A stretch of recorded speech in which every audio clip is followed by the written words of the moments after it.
June is National PTSD Awareness Month, and in honor of bringing this important topic to the forefront, former police officer Chad Thomas is here with us today to share his story about his career and how PTSD has affected him and his family.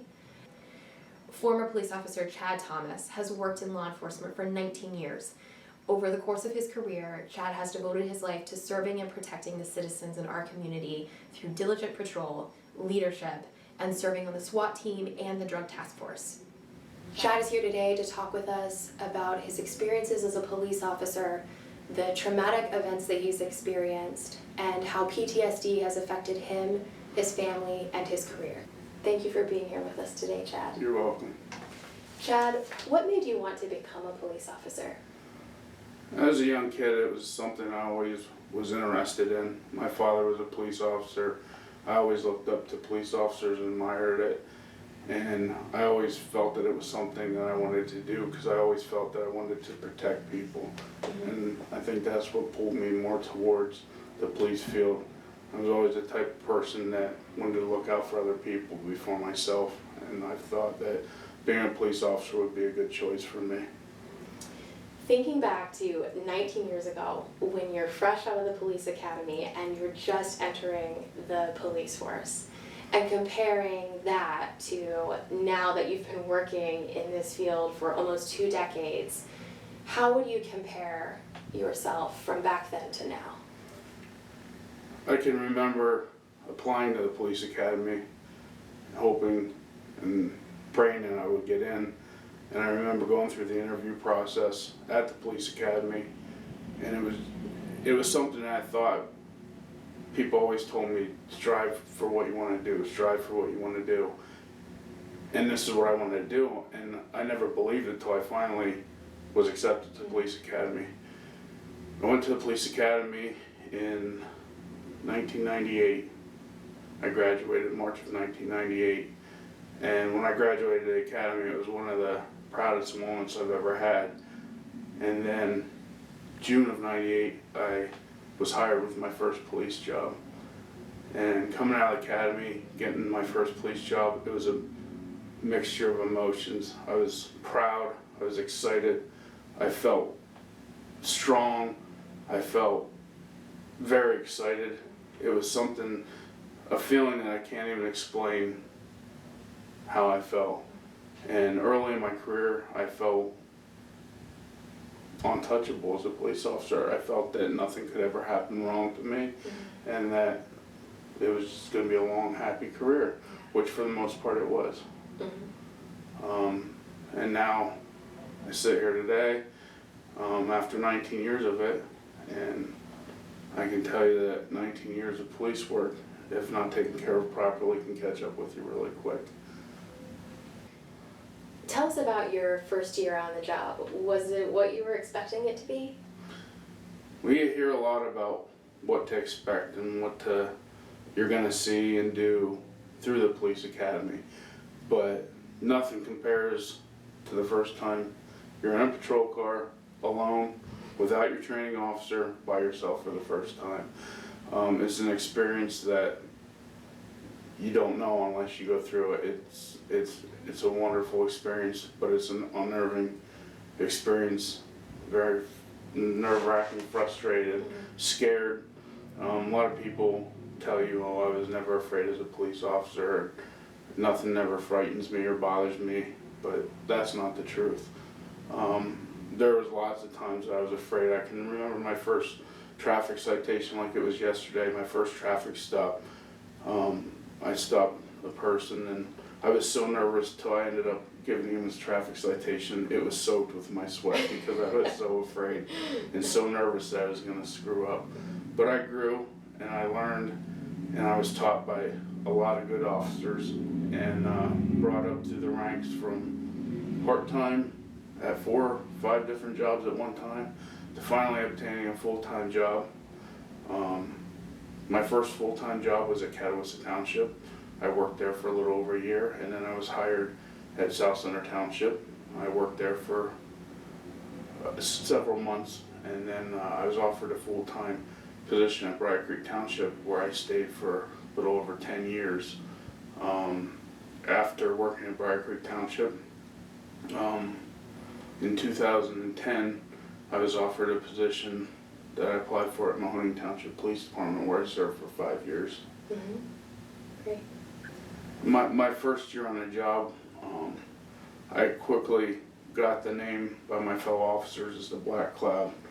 I seen a lot for this area, a lot more than the average police officer got to see. I believe my first year I encountered, I believe it was 19 dead bodies. Not all horrific, some natural, but some horrific.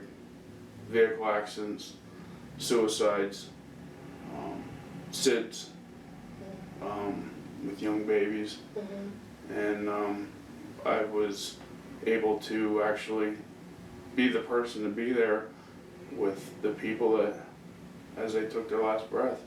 Yeah. And it was hard to deal with coming out of the academy, being Sure. brand new.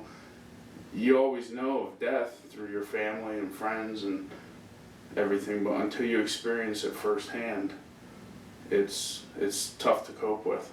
Sure. And that's something that those of us who don't work in law enforcement don't often think about. We just know that when we're in trouble and we need help, we call the police. But you are the person that's the first one to get there, the one who's supposed to fix the situation, to problem solve, to deal with whatever mess there is to deal with.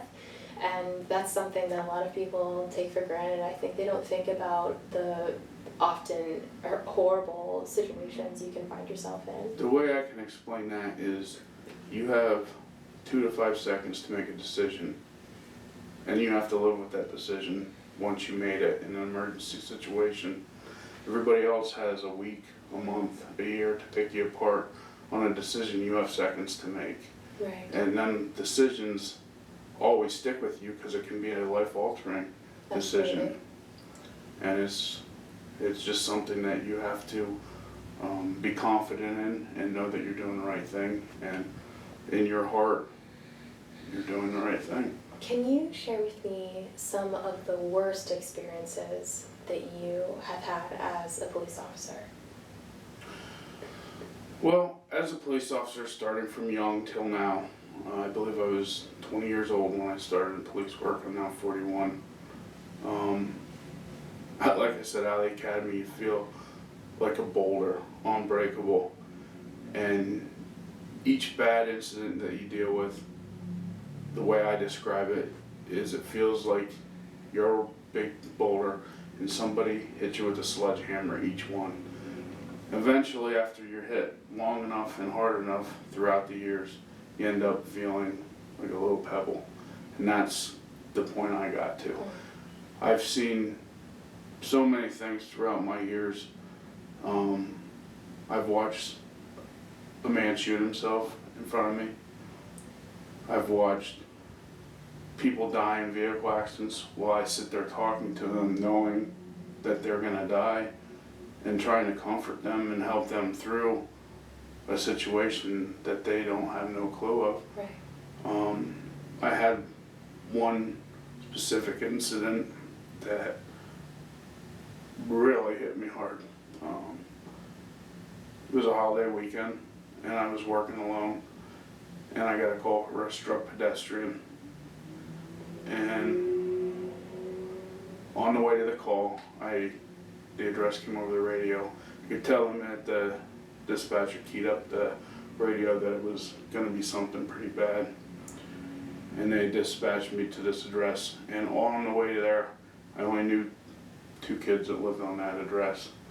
And all the way there, I kept praying, please don't let it be either one of these children. And when I pulled on the scene, it was. It was a very close friend. I consider their whole family my family. I've known them for a long time. I remain good friends with them today. And I can remember pulling onto the scene and seeing the young man laying on the side of the road. And there was nothing I could do. He was bled out, he was blue. His mother, who was a registered nurse, who knows more about saving lives than me, looked at me and said, Chad, you gotta save him. You gotta save my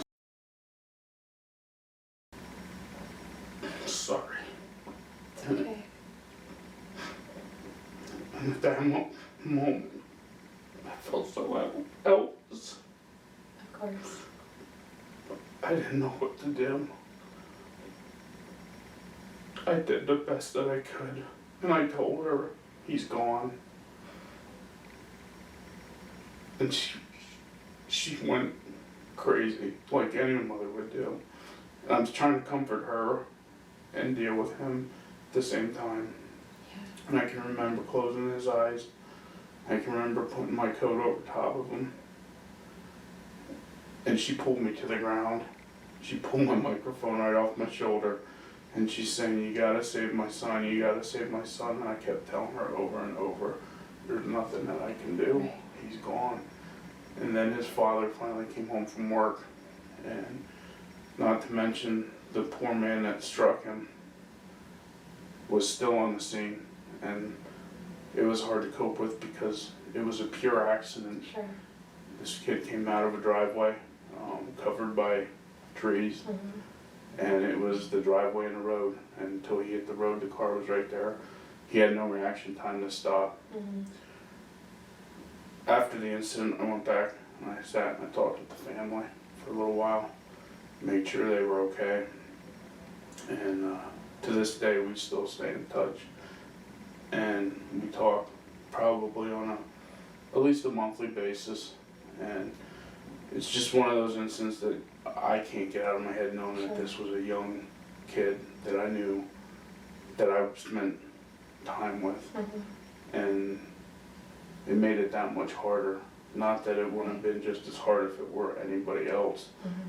but it made it that much harder. And that was one of the roughest incidents that I've not been able to get through. And it's Sure. still, to this day, on that particular time of year, every Memorial Day weekend, I dread it because it constantly reminds me Sure.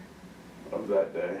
Right, and having such vivid memories of that incident and everything that transpired really sticks with you, and you're bound to think of that each year as the anniversary date of that comes up.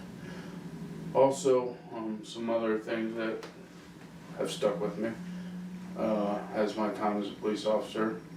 I know I don't work for New York City Police Department or a big police department, but when something happened, I was usually working. I worked constantly.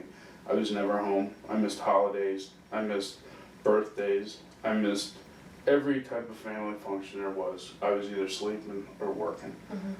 Mm-hmm. I've been shot at twice as a police officer on 2 separate occasions. Once with another officer, once alone by myself. All the dead bodies and all the check on the welfares. You go to a house, you see the newspapers piled up 9, 10 deep, and you know what's inside. Right. And then you go inside and you find a person that has been there, that's laid there for weeks on end. And you think to yourself, you feel kind of emotionally attached to it, because you think to yourself, doesn't this person have friends? Doesn't this person have family to check Right. on them? And then I have to come here and find this person that has laid dead in their home for several weeks. Yeah. And their images you just don't take out of your head. Sure. Certain sounds, certain smells, certain places, certain people, it all comes back every time Right. I hear, see, smell.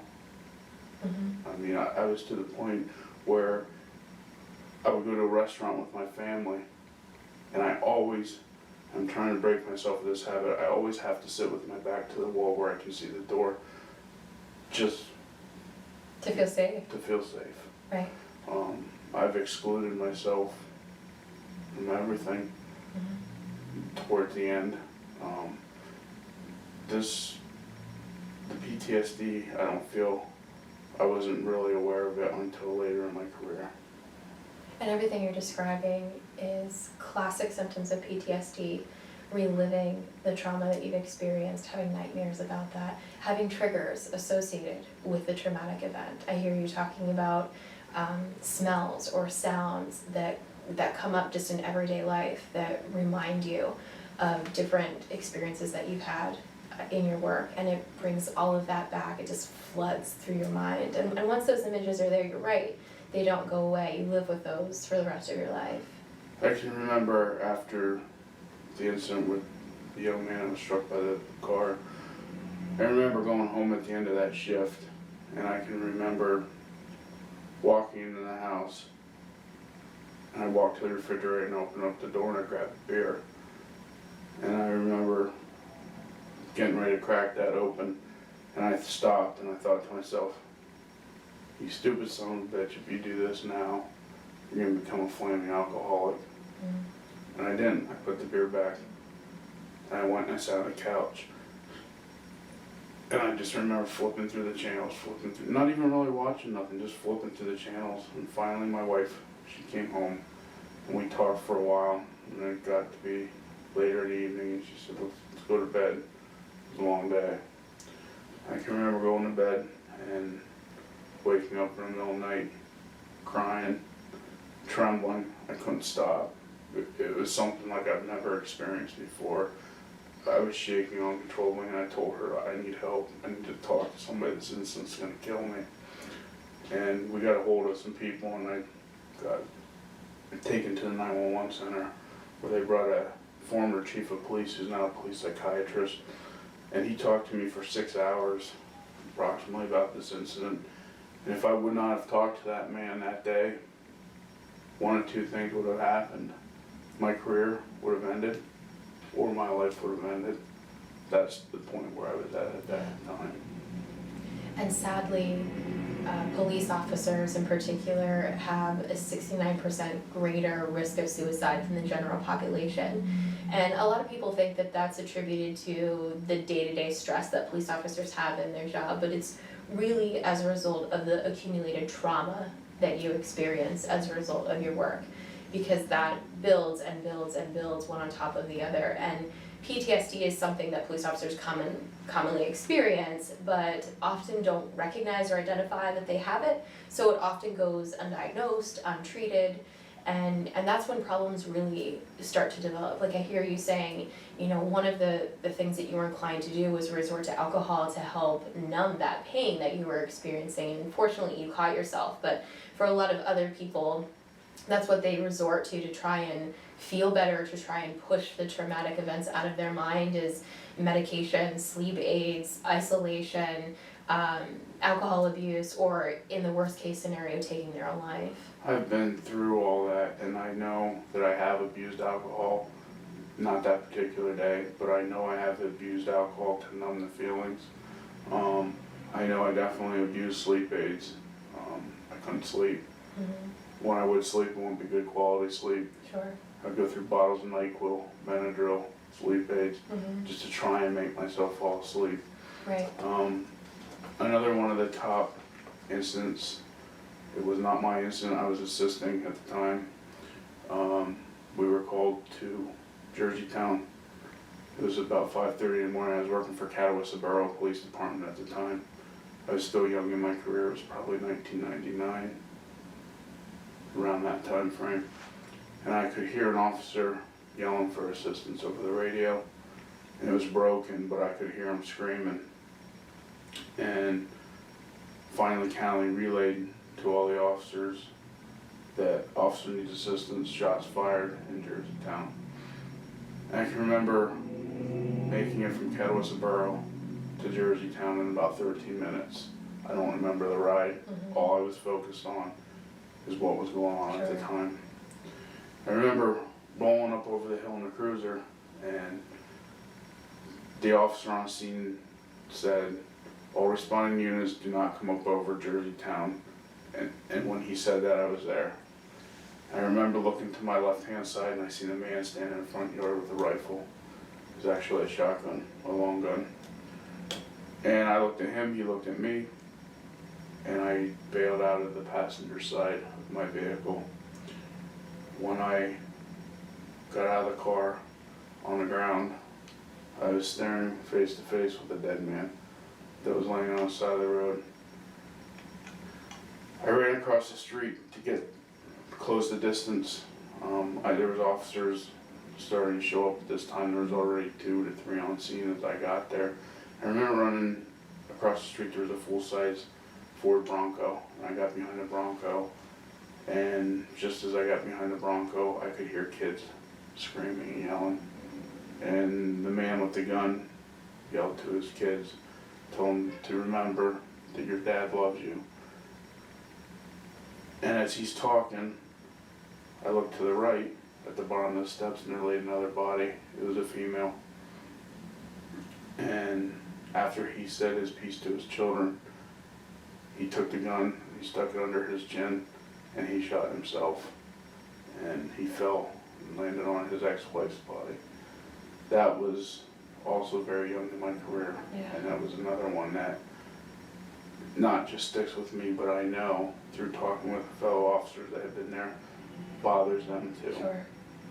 As it would anybody who witnessed something like that. And I find it incredible that you don't even know these people, but you know they have kids, they have husbands, they have wives, they have family who loves them, and you're there to pick up the pieces.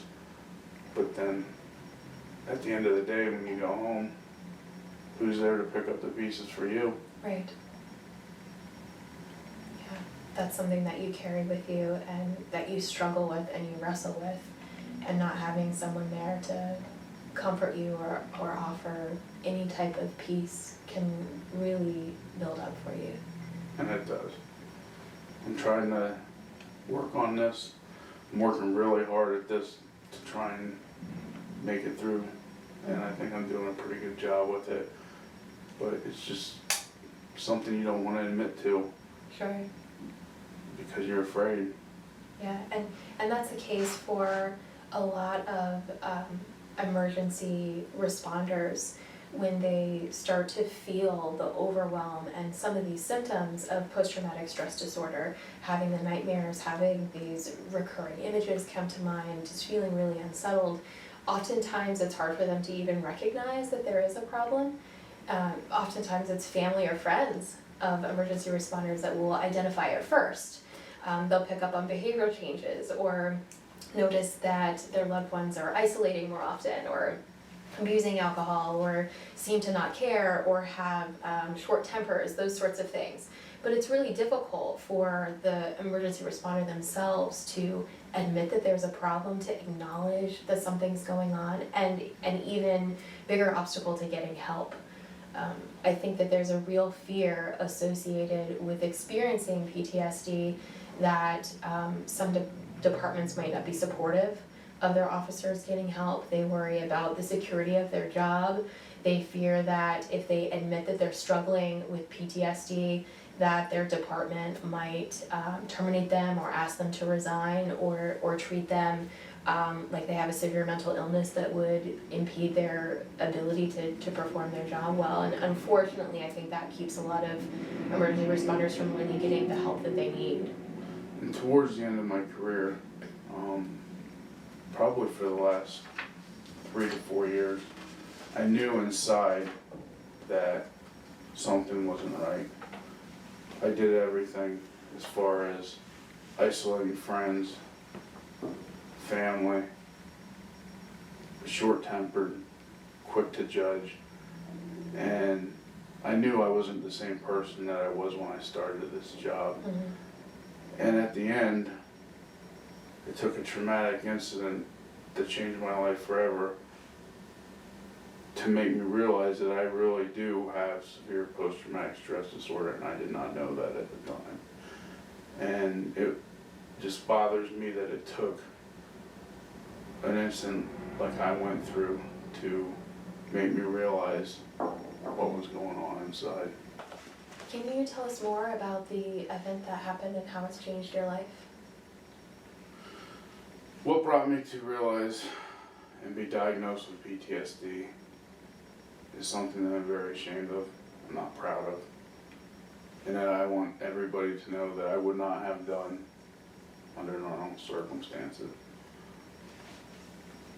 I moved to a new police department and things moved very fast for me because I went into a police department with having 15 years of experience under my belt. I wasn't a new rookie out of the academy. I was an experienced officer. I quickly went from patrolman to corporal to criminal investigator, and within 5 years, I was promoted to chief of police. During my time as chief of police, started off okay, but it was not the smoothest sailing. Several in-house problems, dealing with everybody else's problems, trying to make everyone else happy, and put myself last. And it was a accumulation of several things that led up to where I am today. Grievance after grievance, complaint after complaint, pressure from this one, pressure from that one. Finally, it caught up with me. In addition to all the trauma you'd experienced during your 19 years of police work. Exactly. And still not knowing that I had a problem that I was not aware of. Day before my incident on the 26th, I had a confrontation with a person, and I was threatened by that person that if I didn't do what I was asked to do, that I would publicly be destroyed by the media. That bothered me very badly. Next morning, I got up to go to work, and I was actually going to go into work a little late because we had plans in the evening, and I was kind of flexible with my schedule because there were usually two of us on day shift. I was going to go into work a little later that day because we were going to go get some things to go on vacation. My alarm went off at the same time. I forgot I was going in early, so I was up. I went into work. I got there a little after 7 o'clock, probably about 10 after 7, quarter after 7. But you weren't scheduled to start until after I was going to 8. work 8 to 4 that day. Walked into my office, I opened an email, and I read that email with what happened the day previous and the email that I received. Something inside me just snapped. I don't know what it was. I can't explain it. Just problem after problem after problem. It was like the It straw that seemed broke like the every camel's day back. was a problem Right. for the past several months. I tried to deal with them the best that I knew how, and I thought I did a good job, but nobody was happy with the way I handled the problems. Everybody had their own agenda. Right. Everybody had what they wanted, and nothing was good enough, is what I felt. Several days prior to this incident, I was doing an action report at my desk, and it was a day that I was the only officer on. I didn't have a chance to eat lunch, so I went to the snack bin, threw $1 in, and I bought a bag of snacks, Cheez-Its, and I was eating them at my desk as I typed the accident report. And when I was typing my report, I dropped the bag, and they spilled all over my desk, my keyboard. I shook my keyboard out, and I went out to the closet, and I got a can of air cleaner to dust the crumbs out of my desk. And after I did, I sat the can on my desk. I never returned it back to the closet. The morning I came in on the 27th, I remember opening up that email, and something inside of me just went off. I was not thinking straight. I didn't know what was going on. And I was so upset and pissed off at that point. I was not fully dressed in uniform. I had my pants on. I did not have my duty belt on. I remember looking under my table to my left of my desk where I laid my gear at the end of the shift, and my gun belt laid there. I remember looking at my gun, and for that brief moment, I thought to myself, you know what? I'm gonna pull that gun out of my holster, I'm gonna stick it in my mouth, and I'm gonna let these people come in and clean up the mess for the grief that I'm going through right now. And just as I was thinking that, I looked to my left and I seen the can sitting on my desk. And I knew that inhaling the air from that would Make the pain go away. try to numb the pain. And for that brief moment, I picked up the can and I took 2 puffs out of the can. And that's the last thing I remember until 2 other officers came in and found me in my office. I didn't try and hide it. I didn't try and exclude myself. It wasn't for my pleasure. It wasn't for my fun. At that moment, I was looking for anything to You numb felt the pain. desperate. I felt very desperate. And my office door was wide open. I knew there were people in the office. I didn't try to lock myself away and hide it, so I knew when I finally realized what I had done that this was probably a cry for help or a cry to numb the pain that I was going through at that time. After that happened, I spoke to my sergeant and another officer. I never worked that day. I immediately called my doctor from the phone at the office. I made an appointment, he brought me in, and I went right to the doctor's. And the best way that my doctor could describe it was, as I spoke to him, he was rolling up paper from a ream of paper and throwing them into a trash bag, into a trash can. And I'm watching him do this, and he finally asked me, "Are you gonna ask me what I'm doing?" Because the waste basket was filled. Yeah, it's And, unusual for a doctor to be doing that. It kept falling on the floor, and besides thinking, yeah, you're wasting your paper, I didn't know what he was doing. Right. And I did. I finally asked him, I said, "What are you doing?" And he said, "That trash can is you. You're full, you're overflowing, you need to take care of yourself, you need to get some help." So he gave me some medication, and from that day on, I went and I found a counselor who I continue to speak to this day. And he brought me into his office and we talked for quite some time, and he told me that he had a couple questions he wanted to ask me. I think there were 16 or 19 questions. And we got to question number 6 or 8, and he stopped me. He said, "We're done." And I said, "Well, we haven't completed the test." He said, "We don't need to go no further." He said, "You, my friend, have severe post-traumatic stress disorder." And that's when it hit me. I should have listened to myself a long time ago, because I knew something wasn't right. My wife told me over and over, "You have PTSD." I didn't want to admit it. I didn't want to lose my job. I didn't want to lose my badge. I didn't want to lose my gun. I loved my job. I lived for my job. I gave up a lot for my job. Stuff that I should have never given up. My family, my friends, everything. I missed several things with my daughter growing up for my job because I loved it that much. And if I could do it over again, I wouldn't change a thing, except for acknowledge the fact that there was a problem that I tried to cope with myself, and it didn't work. At what point do you feel like you developed PTSD? I know it's been recently that you've discovered that you've been struggling with and you've sought help, but when do you think it actually developed for you? In my opinion, I think PTSD can happen from the very first incident. I think it depends on the person. There's people that, honestly, things don't bother them. I don't know how. We're human.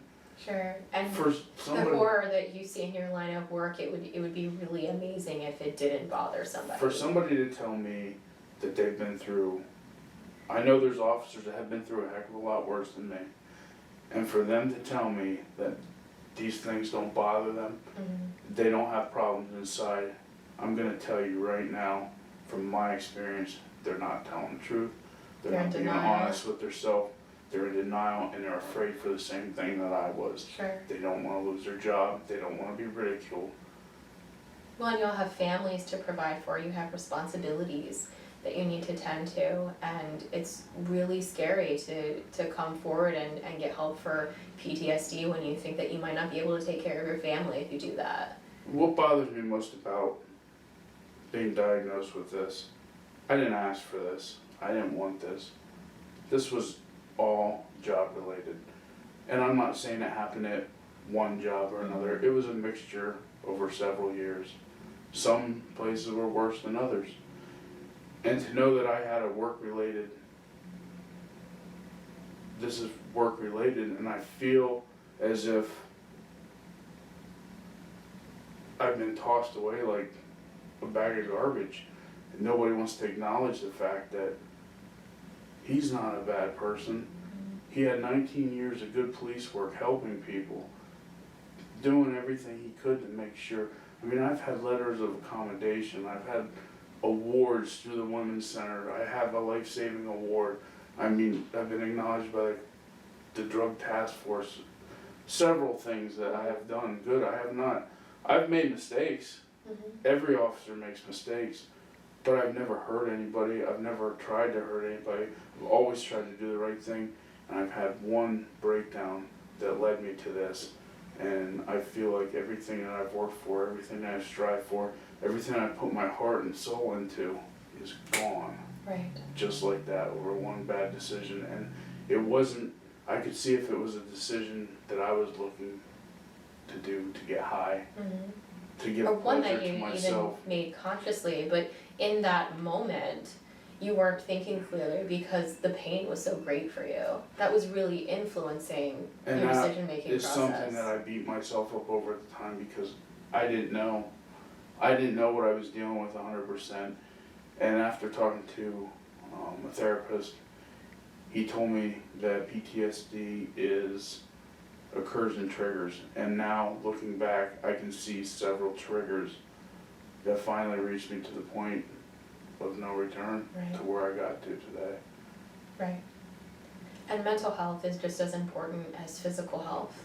And if you were in an incident at work where you got shot or where you broke your leg, your police department, I'm sure, would be supportive and understanding. They would give you time off, they would allow you to heal, and then welcome you back to the job. And it's unfortunate that mental health isn't approached in that way as well.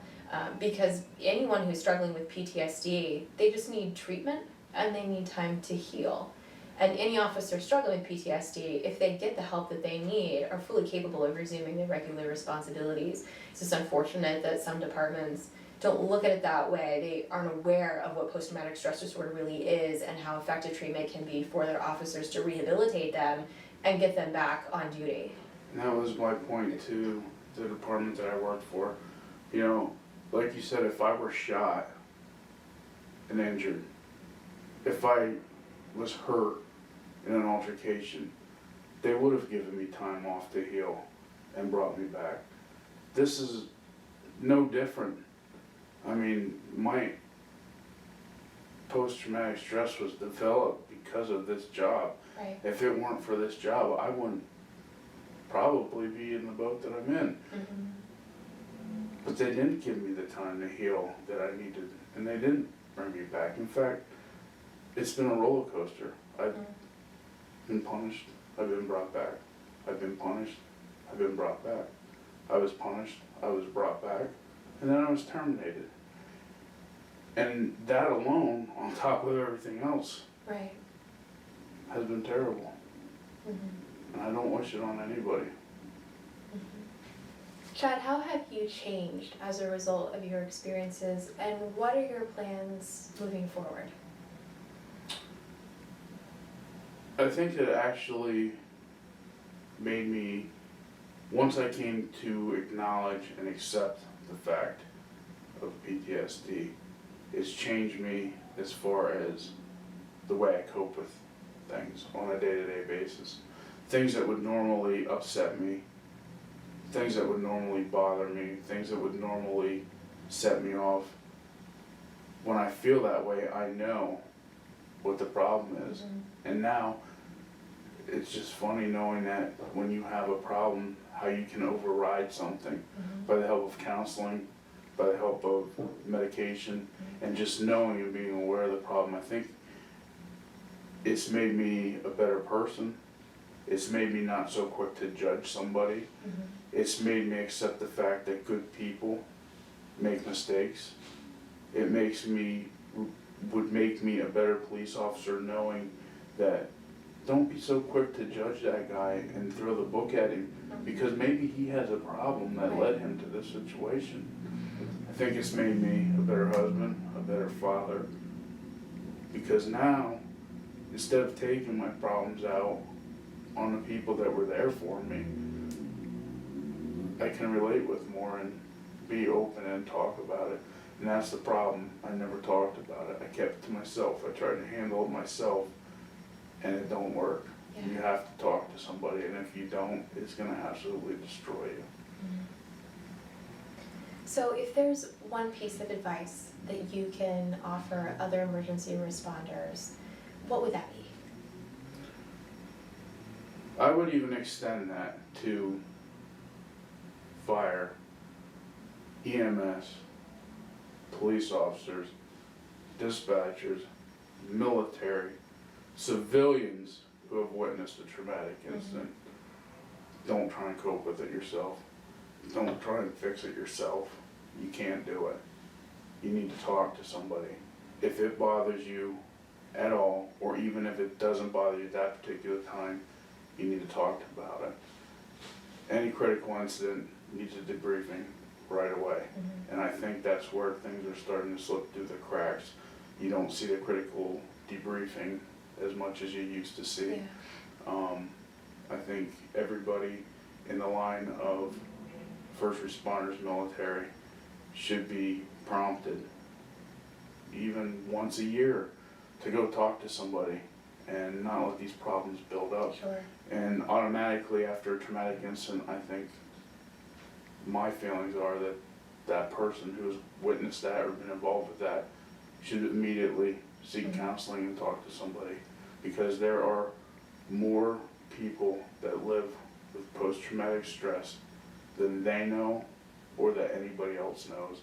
And I just want my message to be clear, and if it can save just one person's career, one person's life, I've accomplished what I'm here to do today. And something good will have come out of a really bad experience for you. Yes, and that's what I'm hoping. And, you know, PTSD is a perfect example of how not all wounds are visible, that there are so many of us that walk around and we're really hurting and no one can tell it. And that's really what post-traumatic stress disorder is.